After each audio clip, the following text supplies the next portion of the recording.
কারো মতে তিনি অলৌকিক ক্ষমতার অধিকারী, কারো কাছে আবার ক্যারিশম্যাটিক নেতা। ক্রিকেট মাঠে ছিলেন দলের কাপ্তান, রাজনীতির মাঠে নেমে হয়েছেন দেশের প্রাইম মিনিস্টার, যার জীবনের ইতিহাস সিনেমার গল্পকেও হার মানায়। তিনি পাকিস্তানের ইতিহাসের বিপ্লবী রাষ্ট্রনেতা ইমরান খান। ক্রিকেট ক্যারিয়ার, রাজনৈতিক ও বৈবাহিক জীবন থেকে শুরু করে কারাবাস, তার জীবনের প্রতিটি অধ্যায়কে ঘিরে আছে প্রশংসা ও সমালোচনা।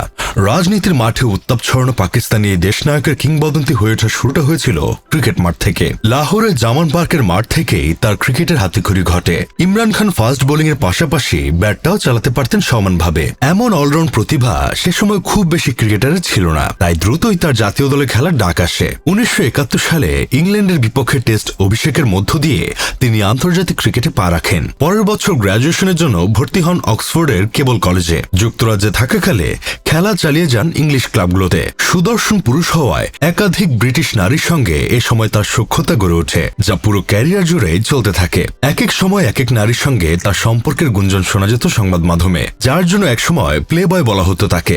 এক নারীর সঙ্গে সন্তান নিয়ে বিবাদের জেরে আদালত পর্যন্ত যেতে হয়েছিল তাকে। 1974 সালে ওয়ানডে অভিষেকের মাধ্যমে ইংল্যান্ডের বিপক্ষে ইমরান খানের প্রত্যাবর্তন ঘটে। একজন অলরাউন্ডার হিসেবে দলে নিজের জায়গা পাকা করে 1982 সালে দায়িত্ব পান অধিনায়কত্বের। শোনা যায় ইমরান খান নির্বাচকদের সাথে মিটিংয়ে বসলে পকেটে রিজাইন লেটার নিয়ে বসতেন। দল নিয়ে দ্বিমত হলেই অধিনায়কত্ব থেকে ইস্তফা দিতে প্রস্তুত থাকতেন এই সাহসী কাপ্তান। অধিনায়ক হিসেবে ঠিক এতটাই স্বাধীনচেতা ছিল তার মনোভাব। 1987 সালে অধিনায়ক হিসেবে বিশ্বকাপে খেলার পর ফর্মের তুঙ্গে থাকাবস্থায় তিনি অবসরের ঘোষণা দেন। তবে পরের বছর তৎকালীন প্রেসিডেন্টের অনুরোধে তিনি দলের ক্যাপ্টেন হয়েই আবার প্রত্যাবর্তন করেন। তারপর আসে ইমরান খানের কিংবদন্তি তকমা গায়ে জড়ানোর বছর 1992 সাল। সেই বিশ্বকাপে চ্যাম্পিয়ন হওয়ার আলোচনায় থাকা দলগুলোর মধ্যে নামই ছিল না পাকিস্তানের। অথচ সবাইকে চমকে দিয়ে সেই পাকিস্তানি প্রথমবার বিশ্বকাপ উঁচিয়ে ধরে অস্ট্রেলিয়ার মাটিতে। মধ্যম সারির দল নিয়ে ফাইনালে ইংল্যান্ডকে হারিয়ে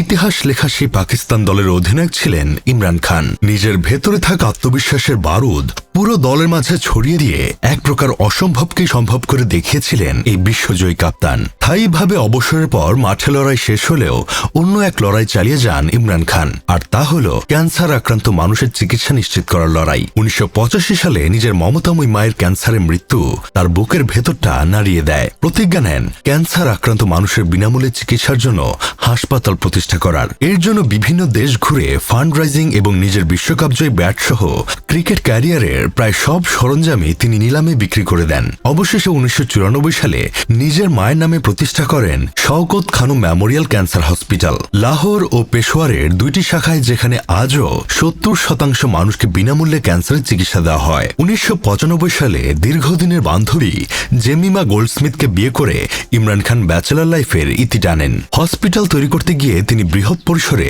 দেশের মানুষের সেবা করা তাগিদ অনুভব করেন, যা তাকে রাজনীতির প্রতি আগ্রহী করে তোলে। এই উদ্দেশ্য থেকে 1996 সালে ইমরান খান নিজের রাজনৈতিক দল পাকিস্তান তেহরিক ইনসাফ পিটিআই গঠন করেন। 1997 সালে প্রথমবার জাতীয় নির্বাচনে অংশ নিয়ে ইমরান খানের দল 1% কম ভোট আদায় করে। তবে এতে দমে না গিয়ে তিনি রাজনীতিতে নিজেকে প্রতিষ্ঠিত করেন এবং 2002 সালের নির্বাচনে একমাত্র নিজ আসনে জিতে পিটিআই থেকে সংসদে পা রাখেন। এভাবে প্রতিষ্ঠার প্রথম এক যুগ থাকা না থাকার মাঝে দাঁড়িয়েই লড়াই চালিয়ে যান পাকিস্তানের এই অদম্য নেতা। দুর্নীতি ও ভারসাম্যহীন অর্থনীতির বিরুদ্ধে আওয়াজ তুলে এবং মার্কিন আধিপত্যের সমালোচনা করে ক্রমেই তিনি সাধারণ মানুষের মনে জায়গা করে নেন। জাতীয় রাজনীতিতে তার দলের উত্তাপ প্রথম লক্ষ্য করা যায় 2013 সালের ইলেকশনে।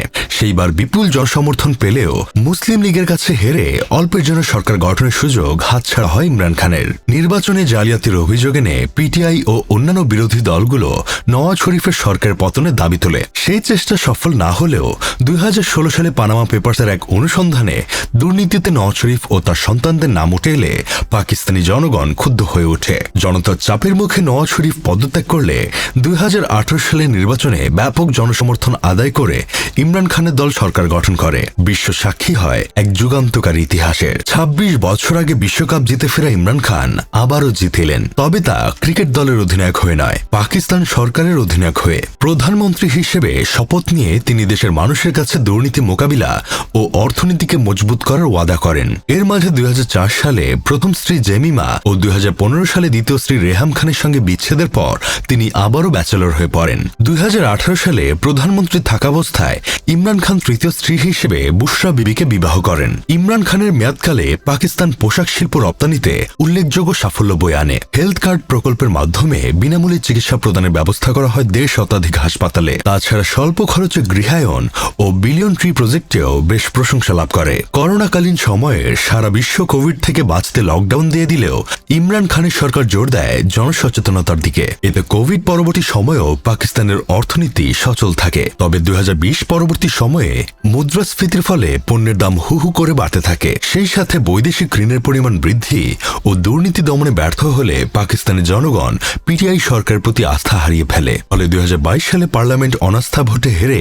ইমরান খানের প্রধানমন্ত্রিত্বের অবসান ঘটে। এরপরই একের পর এক দুর্নীতির অভিযোগ এনে মামলা দায়ের করা হয় তার নামে। আল কাদির ট্রাস্ট মামলায় 2023 সালে গ্রেপ্তারের পর জামিন পেলেও 5 মাসের ব্যবধানে আবারও আটক করা হয় এই সাবেক পাকিস্তানি কাপ্তানকে। 2025 সালে তার বিরুদ্ধে আনা রাষ্ট্রীয় সম্পদ বিক্রির অভিযোগ প্রমাণিত হলে 14 বছরের কারাদণ্ড দেওয়া হয় তাকে। অনেকেই মনে করেন পাকিস্তানের সরকার ব্যবস্থায় সেনাবাহিনীর একটি বিশেষ প্রভাব রয়েছে এবং ইমরান খানের পতনের পেছনেও সেনা কর্মকর্তাদের ভূমিকা ছিল সক্রিয়। পাকিস্তানের রাজনীতিতে ইমরান খানের প্রত্যাবর্তনটা হয়তো আর কখনো হবে না। তবে রাজনীতিবিদ ইমরান খানের সাথে ক্রিকেটার ইমরান খানের সেরা হওয়ার বিতর্কটা মানুষের মুখে মুখে বেঁচে থাকবে চিরকাল।